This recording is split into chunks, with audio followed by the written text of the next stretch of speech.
Hello and welcome back to the channel, and welcome today to the Yawhg. So what I'm going to do today is just generally show you what this is all about. So to start I need to pick two characters, so we're going to take this lovely ginger fella with the amazing moustache, and I think we're going to take this girl as well. I'll just do the two characters for today just so it doesn't take too long.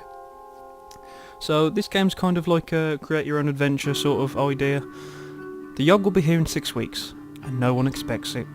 Not a one of us. We just keep on living our lives week by week, unaware. So basically, to kind of go on, each one of your characters has almost like a turn, which is 1 week. So I'm now controlling the ginger fella. So let's say we took him to...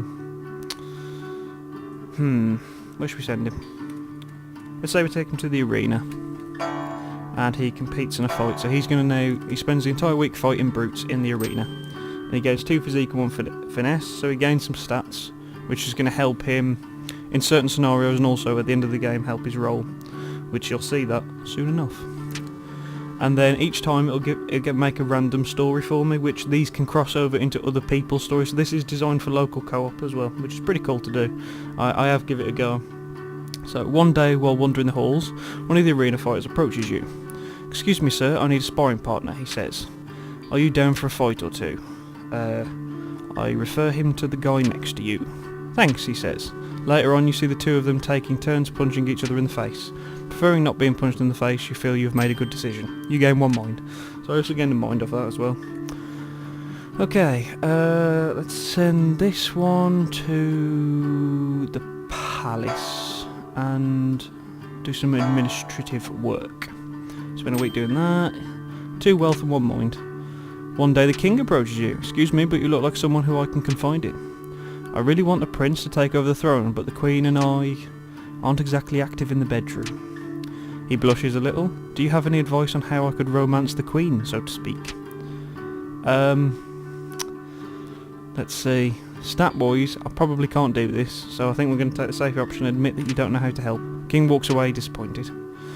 So that's the first week done. So they say the last time it came, the Yawhg devoured houses whole, stole lives, tore families and family members apart. But that was a very long time ago. So now it's week 2. So I think this time we're going to get this guy to go do some landscaping. You spend the week maintaining plants in the royal garden. 1 finesse, 1 physique, and then myself some wealth. One day a beggar comes up to you asking for any spare change.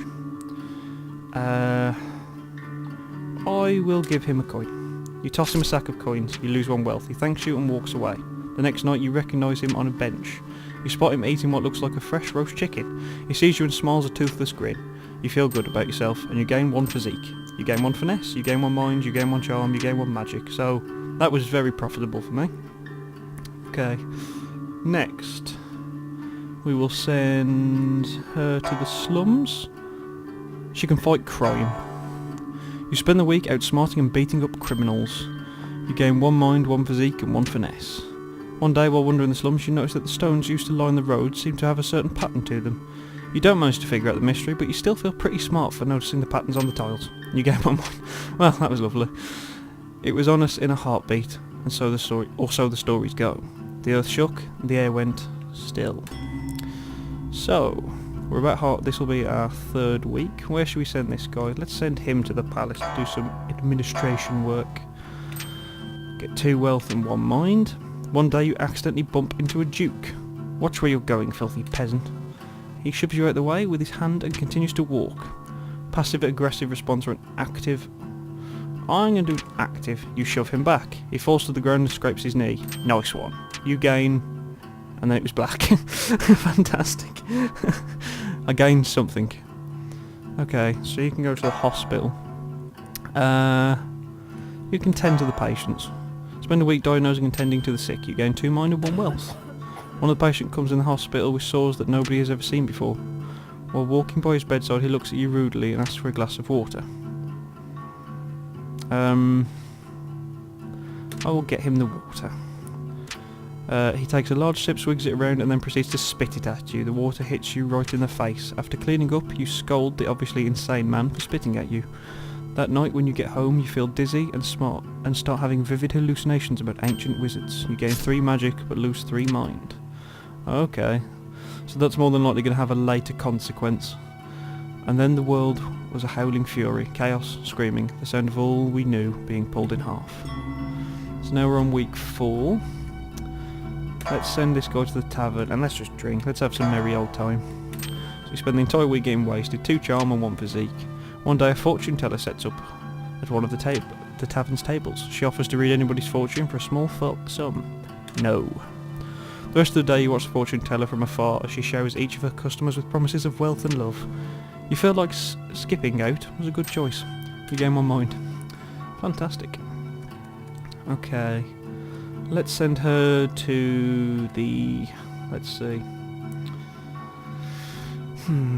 Let's send her out into the forest. And she can go out and do some hunting. You spend the week out hunting defenceless critters. You gain 2 finesse and sell the pelts for 1 wealth. Over the course of the week you notice yourself growing more and more spiral-shaped sores all over your body. One day the sores begin glowing a vibrant blue. You feel your magical power grow even stronger while your mind slips further and further. You gain 3 magic but you lose 3 mind. In no time the sores are glowing so bright that they hurt to look at. A hunting party spots you. One of them runs up to you to see if you're alright. With only a glance, you set him aflame. Then you let out a scream that shakes the earth and shatters the skulls of all nearby. A river of blood coats the ground as you walk around, revelling in your destruction. You black out. When you come to, you're at home in your bed. Your sores have faded and you feel like the disease symptoms have passed. The next day you find the exit to the town is closed. Something about there being a horrific accident in the forest. You do not inquire further. Oh, lovely. So we just torched a lot of people to death. When it arrives this time, how will we fare? Will we once more rebuild, move on, be strong, or have we forgotten? Okay, week 5. So she's having pretty shit luck. We're not so bad. So the forest is now completely locked out to us. Let's compete in some more fights, I think. One day, in between matches, you stumble upon one of the high-ranking fighters ingesting illegal strength drugs. Please, sir, don't report me, she cries. I'll even share some of my potions with you if you keep quiet. Report her. They thank you for bringing it to their attention and hand you a small sack of coins. You gain 2 wealth. The fighter is investigated and receives a lifetime ban from the arena. And you can go to the tavern. I think you might need a drink after all that you've gone through. You gain 2 charm, 1 physique. One day while in the tavern a heated argument erupts between 2 patrons. Soon enough fists are flying and everybody seems to be joining in the violence. To try and break up the fight, you jump on the table and yell, yellow please stop everyone. The patrons ignore you completely and continue attacking one another. You go to sleep that night thinking little less of the human race. You lose 1 charm. Well, that didn't go so well. The Yawhg, it's almost here. Almost. So this is our last set of choices and the map changes. Lovely. And the music gets a little bit more dramatic. So let's go to the gardens and meditate. You spend the week in deep meditation. You gain 1 magic and 2 mind. Walking past a pond one day, you see a fat little frog sitting on a lily pad. Please, sir, the frog begs. I am not a frog at all, but an enchanted prince. If you could please see your way to kissing me, it would break the curse and return me to normal.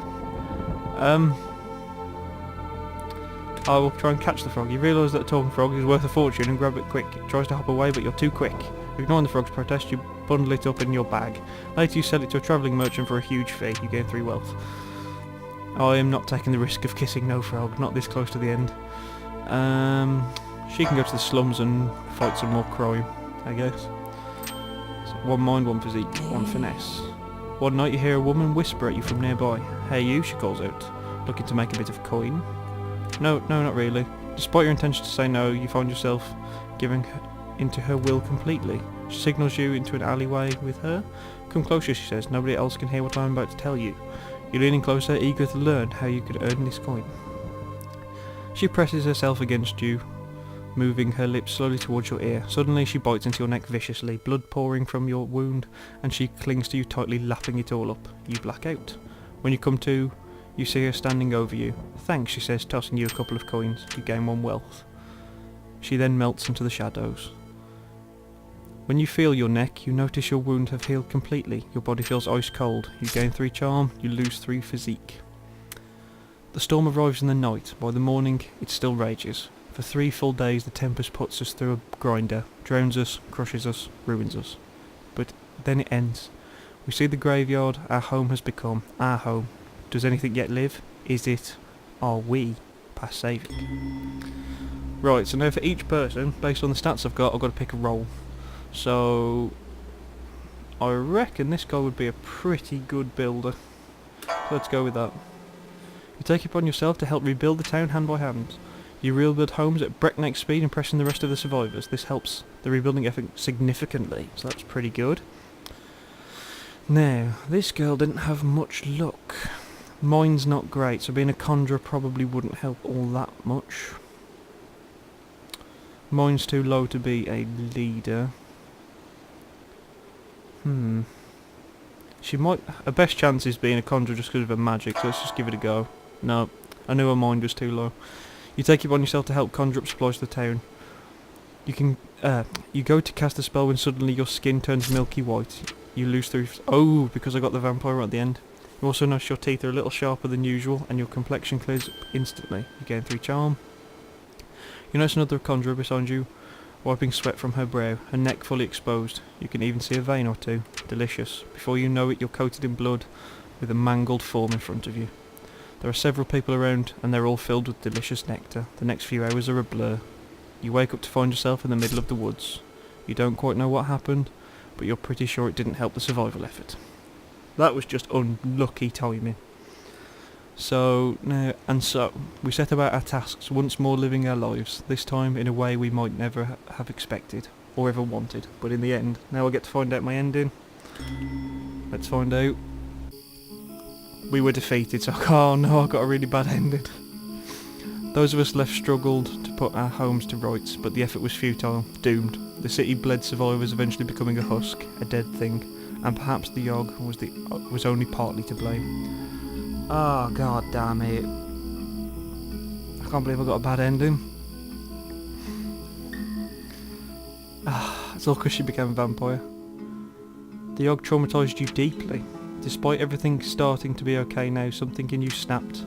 Maybe it was witnessing a baby floating face down in the water. Maybe it was when you found a man skewered on a fence, still squirming slightly, his eyes an empty void. Perhaps it was when you saw a group of kids that were trapped in the school had resorted to eating their rotting teacher's corpse. Whatever it was, you can't help but drink. You drink so much you're not entirely sure what is real and what's an illusion. One day you look into a mirror and your eyes are empty. Hollow. Oh wow, so even the geese that did well ended up with a really bad ending because our effort, thanks to her becoming a vampire, was ruined. Under the cover of night you sneak back into town. You hide in the sewers, constantly craving the taste of blood. Finding that rats aren't enough, you take to the surface, preying on victims sleeping on the streets. Sometimes they die immediately, sometimes they get very sick, and sometimes they join you in the sewers, preying on the townspeople alongside you. Before long, you've developed an entire underground civilization. So that was the Yawhg. It's a pretty cool little game. It's available on Steam for you to go and pick up. That is one of many endings for this. That's possibly the worst ending I've had, so that shows you a bit how dark it can get even when one of your characters kind of does well. But this is designed for local co-op, so you would have 4 people playing.